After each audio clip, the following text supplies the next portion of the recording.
교통사고 합의와 관련된 글이나 영상들을 찾아보면 보험사 직원 따위 꼼짝 못하게 만들 수 있는 방법들을 알려준다는 자료들을 어렵지 않게 볼 수 있습니다. 그런데 막상 그런 거 몇 개 보고 합의하러 가봐야 잘 안 되지 않나요? 이상하다. 내가 이렇게 나가면 보험사에서 이렇게 나올 거라고 하던데. 자, 이 영상을 보고 계신 분들은 교통사고 처음 당해보시죠. 잘해야 2번, 정말 많으면 3번. 보험사 직원은요? 그 사람들은 교통사고 처리가 직업이에요. 천안같이 교통사고가 잦은 도시라면 하루에도 3건 이상은 담당할걸요? 워크숍 때마다 협상의 기술을 배우고 있을 테고 보험법에 대한 알파에서 오메가까지 공부를 했겠죠? 이론만 배우는 게 아니라 늘 협상 대상인 교통사고 피해자들과 부딪히고 있을 테고요. 그 사람들하고 합의하러 가는데 꿀팁 영상 한두 개 보고 나가면 그게 게임이 될까요? 절대 게임이 안 된다 라고 말해야 맞을 텐데 사실 그럭저럭 합의가 되긴 되죠. 왜냐하면 본인이 피해자잖아요. 보험사 직원은 가해자의 대리인이고 피해자와 가해자의 관계나 마찬가지니까 그 위치상의 우열 때문에 그나마 게임이 돼서 합의가 되는 거죠. 그런데 역으로 보험사 직원을 꼼짝 못하게 만들겠다? 짧은 영상 몇 개 봤다고? 저는 보험사 직원들과 10수년간 수없이 싸워왔고 서로 민원 넣고 분쟁심의위원회까지 가서 이기기도 하고 지기도 하고 그래왔지만 만만하게 안 봐요. 특히 그 바닥에서 잔뼈 굵은 사람은 정말 대책이 안 서요.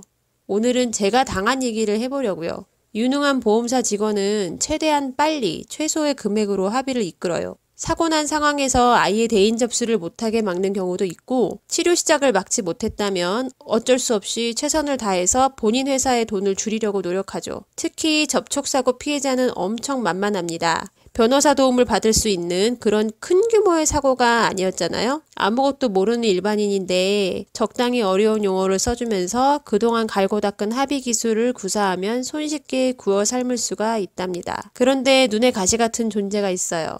한의사. 법률 조언을 해줄 수 있는 사람들은 아니지만 의료법에서만큼은 조언을 해주거든요.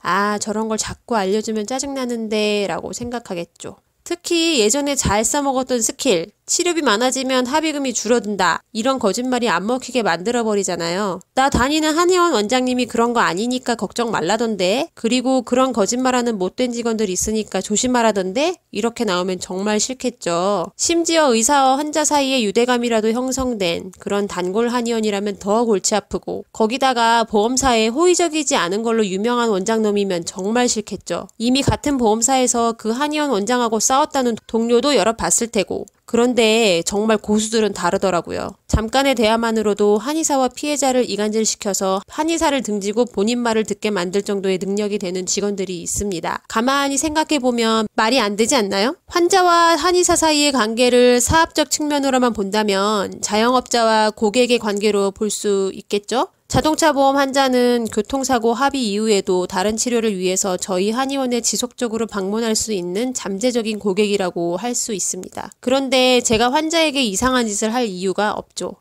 그럼 이제 피해자와 보험사 직원의 관계를 보죠. 그 둘은 합의 이후에 평생 다시 볼 일 없는 관계입니다. 물론 아주 불가능한 건 아니죠. 또다시 천안에서 사고를 당하고 하필이면 동일한 보험사, 하필이면 동일한 담당자, 그럼 다시 얼굴을 보게 되겠죠. 하지만 이럴 확률이 얼마나 될까요? 거의 다시 볼 일 없다고 봐야겠죠? 즉, 한의사 입장에서는 이 환자에게 최선을 다하는 게 당연하지만 윤리 문제가 아니라 사업적 측면이라도요. 보험사 입장에서 이 피해자는 빨리 도장 찍고 치워버려야 하는 존재라고 볼 수 있습니다. 그렇다면 한의사와 보험사 중 어느 쪽이 좀 더 환자에게 유리한 조언을 해줄까요? 이런 상식적인 상황이지만 말 몇 마디 섞으면 원장이 나쁜 놈을 만들 수 있는 숙련된 직원도 있어요. 저희 한의원 실제 예시입니다.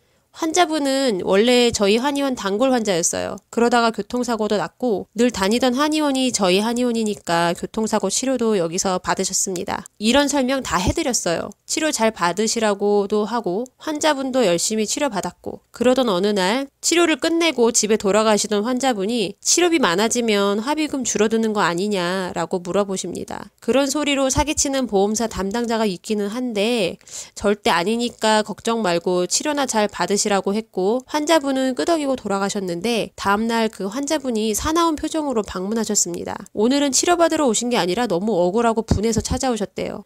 무슨 소리지? 어제 한의원을 나설 때 사실 보험사 담당자랑 만나기로 약속이 되어 있었답니다. 참 선한 사람이더래요. 그 사람의 말을 듣고 나니 교통사고 나기 전부터 단골로 다녔었던 이 한의원 원장이 정말 못된 사람이라는 걸 깨닫게 되었대요. 이게 무슨 소리야? 갈수록 못 알아듣겠더라고요.